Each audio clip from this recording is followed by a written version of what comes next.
नमस्कार, आप देख रहे हैं 4 PM और मैं हूं आपके साथ निधि तिवारी। क्या चुनाव आयोग की मदद से एनडीए ने बिहार चुनाव छीन लिया है? क्या विपक्ष की हार की वजह बना एसआईआर? क्या मुख्य चुनाव आयुक्त ज्ञानेश कुमार ने पहले ही लिख दी थी एनडीए की जीत की कहानी? दरअसल बिहार चुनाव 2025 अपने अंतिम पड़ाव में है और मतगणना में महागठबंधन गहरे अंतर से पीछे खिसकता नजर आ रहा है, जबकि एनडीए एक बार फिर से सत्ता की कुर्सी पर अपनी पकड़ मजबूत करता दिखाई दे रहा है।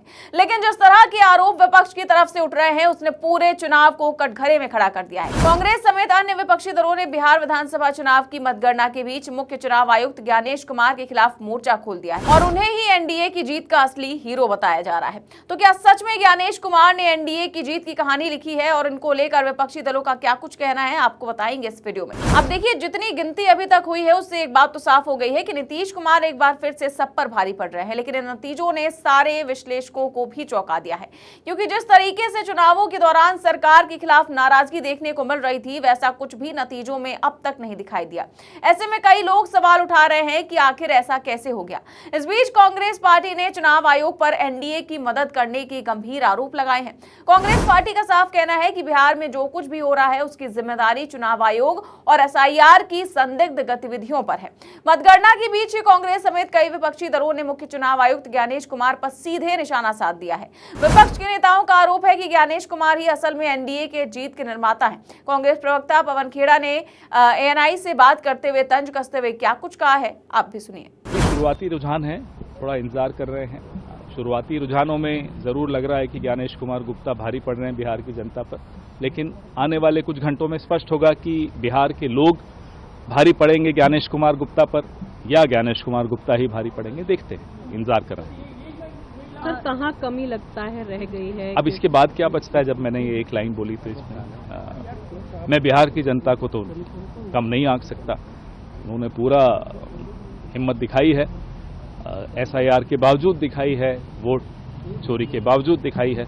अब आने वाले घंटों में देखते हैं कि ज्ञानेश कुमार गुप्ता कितने इफेक्टिव हैं। The BJP is saying that this is just an excuse which the Congress party is making. And I'm not even talking about any party right now. The contest is directly between the Election Commission of India and the people of Bihar.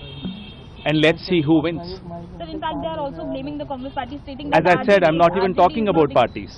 I'm talking about a direct, straight contest between Gyanish Kumar Gupta and the people of Bihar. Kheda जी, आप कैसे देखते हैं इन रुझानों को? क्या आप मानते हैं कि Well, I'm saying it directly. Indirectly you're saying. Well, I'm saying it directly. Okay.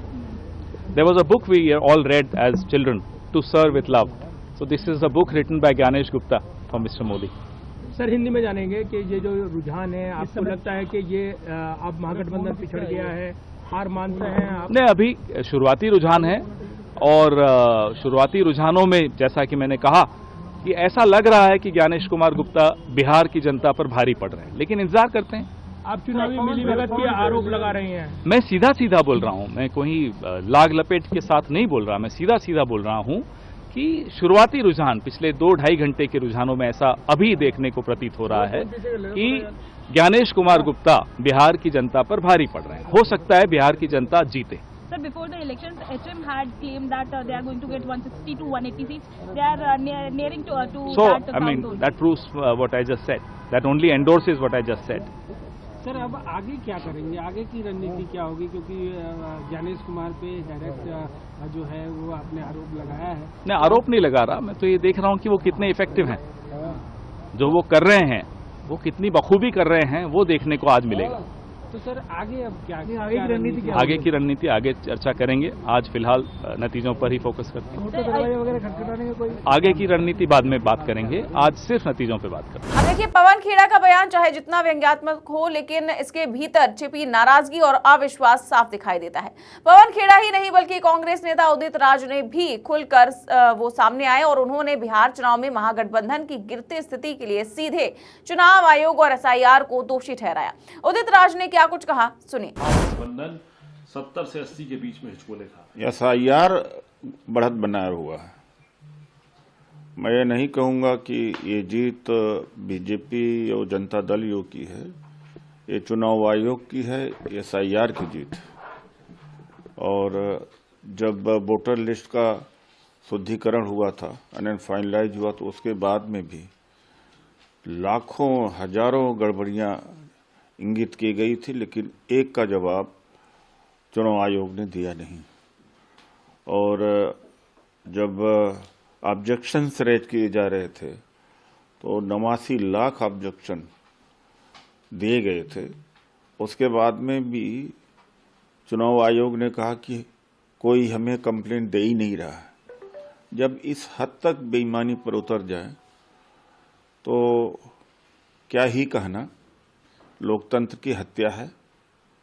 और राहुल गांधी जी और तेजस्वी यादव जी, इनके जो बड़ी बड़ी रैलियां थी, वोटर अधिकार बचाओ यात्रा थी और तेजस्वी प्रण था, और बीजेपी की सभी नेताओं की करीब करीब कुर्सियां खाली थी। ये वोट कहां से आ जाता है? ये कहां से वोट आया है? जब आप विपक्ष के वोट को काट देंगे, बहुत सारे लोग वोट देने गए, डिजिटल पर्चियां उनके हाथ में होने के बावजूद में लौट करके आए, एक नहीं हजारों, और सीधा बदलाव की बयार बिहार में बह रही थी। और 10-12 जगह तो बीजेपी के जो विधायक कैंडिडेट थे उनको जनता ने भगाया, तो फिर कैसे जीत रहे हैं? तो मुझे तो SIR की जीत लगती है। अब देखिए, सिर्फ कांग्रेस ही नहीं बल्कि आम आदमी पार्टी ने भी चुनाव आयोग पर हमला तेज कर दिया है। आप सांसद संजय सिंह ने तो शुरुआती रुझान देखते हुए तीखी प्रतिक्रिया दी और कहा कि इस चुनाव को हाईजैक कर लिया गया है। उन्होंने साफ शब्दों में कहा कि जो हो रहा है उसका कोई लोकतांत्रिक मतलब ही नहीं बचा है। क्या कुछ कहा उन्होंने, सुनिए। देखिए, मैं आज से कोई नहीं, मेरे 2 बयान है, कहिए तो मैं आपको दिखा दूं। 3 महीने पहले और 10 अक्टूबर को फिर दोबारा मैंने इस बात को कहा था कि ये चुनाव हाईजैक हो चुका है, अब इस चुनाव का कोई मतलब नहीं है। और बिहार में जीत का प्रमाण पत्र एनडीए को पहले ही ज्ञानेश कुमार जी ने मोदी जी को दे दिया है। ये मेरा पहले का बयान है, 3 महीने पहले बोला था। 80 लाख वोट जिस राज्य में काट दिए जाएंगे, जिस राज्य में 5 लाख वोट डुप्लीकेट बनेंगे, जिसमें 1 लाख वोट अता पता नहीं किसका है, उस राज्य के चुनाव परिणाम क्या होंगे? आप सहजता से इस बात को समझ सकते हैं। तो आज पूरी एनडीए को और मोदी जी को जाके ज्ञानेश कुमार को बधाई देनी चाहिए, उनको मिठाई खिलाना चाहिए, उनका माल्यार्पण करना चाहिए कि ज्ञानेश कुमार जी, आपकी कृपा से हम लोग बिहार जीत गए। यही हुआ है। दिल्ली के अंदर 40,000 वोट केजरीवाल साहब की विधानसभा में चुनाव शुरू होने से पहले कट गए थे। दिल्ली के अंदर हमने मंत्रियों के घरों में जहां 3 वोट थे वहां 33 वोट पकड़ा, 25 वोट पकड़ा, 26 वोट, 15 वोट, 22 वोट, ऐसे ऐसे वोट बनवाए गए थे। जब अलग अलग राज्यों के लोग जाके दूसरे राज्यों में वोट दे रहे हैं तो क्या चुनाव हो रहा है? क्या चुनाव है ये? तो इसलिए ये तो पहले से ही घोषित परिणाम था। आज उसका इंतजार कर रहे थे हम लोग कि 14 तारीख कब आएगी और तब ये सब चीजें हम लोग देखेंगे, लेकिन बोल मैंने पहले दिया था। इंडिया गठबंधन से आम आदमी पार्टी मिलकर चुनाव लड़ती है तो क्या करेंगे? नहीं, देखिए, अब हम उस गठबंधन का हिस्सा नहीं है तो उस पर अब ये सारी बातें करने का कोई अर्थ नहीं है। हम 83 सीटों पे वहां चुनाव लड़े, उसके प्रचार के लिए भी गया और मैंने कहा भी था कि हम प्रचार के लिए जा रहे हैं, लेकिन ज्ञानेश कुमार ने जीत का प्रमाण पत्र मोदी जी को पहले ही दे दिया है। तो अब जैसा कि संजय सिंह कह रहे हैं कि विपक्ष ने हार के बाद नहीं बल्कि चुनाव शुरू होने से काफी टाइम पहले से ही चुनाव आयोग के कामकाज को लेकर सवाल खड़े करने शुरू कर दिए थे और विपक्ष लंबे समय से SIR के खिलाफ आंदोलन खड़ा करता रहा है। बिहार चुनाव शुरू होने से पहले ही विपक्षी दलों ने खुलकर कहा था कि चुनाव आयोग की कई प्रक्रियाएं पारदर्शी नहीं है और SIR की भूमिका संदेह के घेरे में है। नेता प्रतिपक्ष राहुल गांधी ने तो सीधे ये आरोप लगाया था कि वोटों की चोरी संगठित तरीके से हो रही है और बिहार में भी वही खेल दोहराया जाएगा जो महाराष्ट्र और हरियाणा में हुआ। उस समय कई लोगों ने इसे राजनीतिक बयानबाजी समझा, लेकिन आज के रुझानों के सामने आने पर वही आरोप फिर से चर्चा में लौट आए हैं। सोशल मीडिया पर भी बहस तेज हो गई है। कई पोस्ट और चर्चाओं में दावा किया जा रहा है कि ज्ञानेश कुमार ही एनडीए की जीत के असली हीरो हैं। एक तरफ मतगणना चल रही है तो दूसरी तरफ पूरा डिजिटल स्पेस आरोपों से भरा पड़ा है।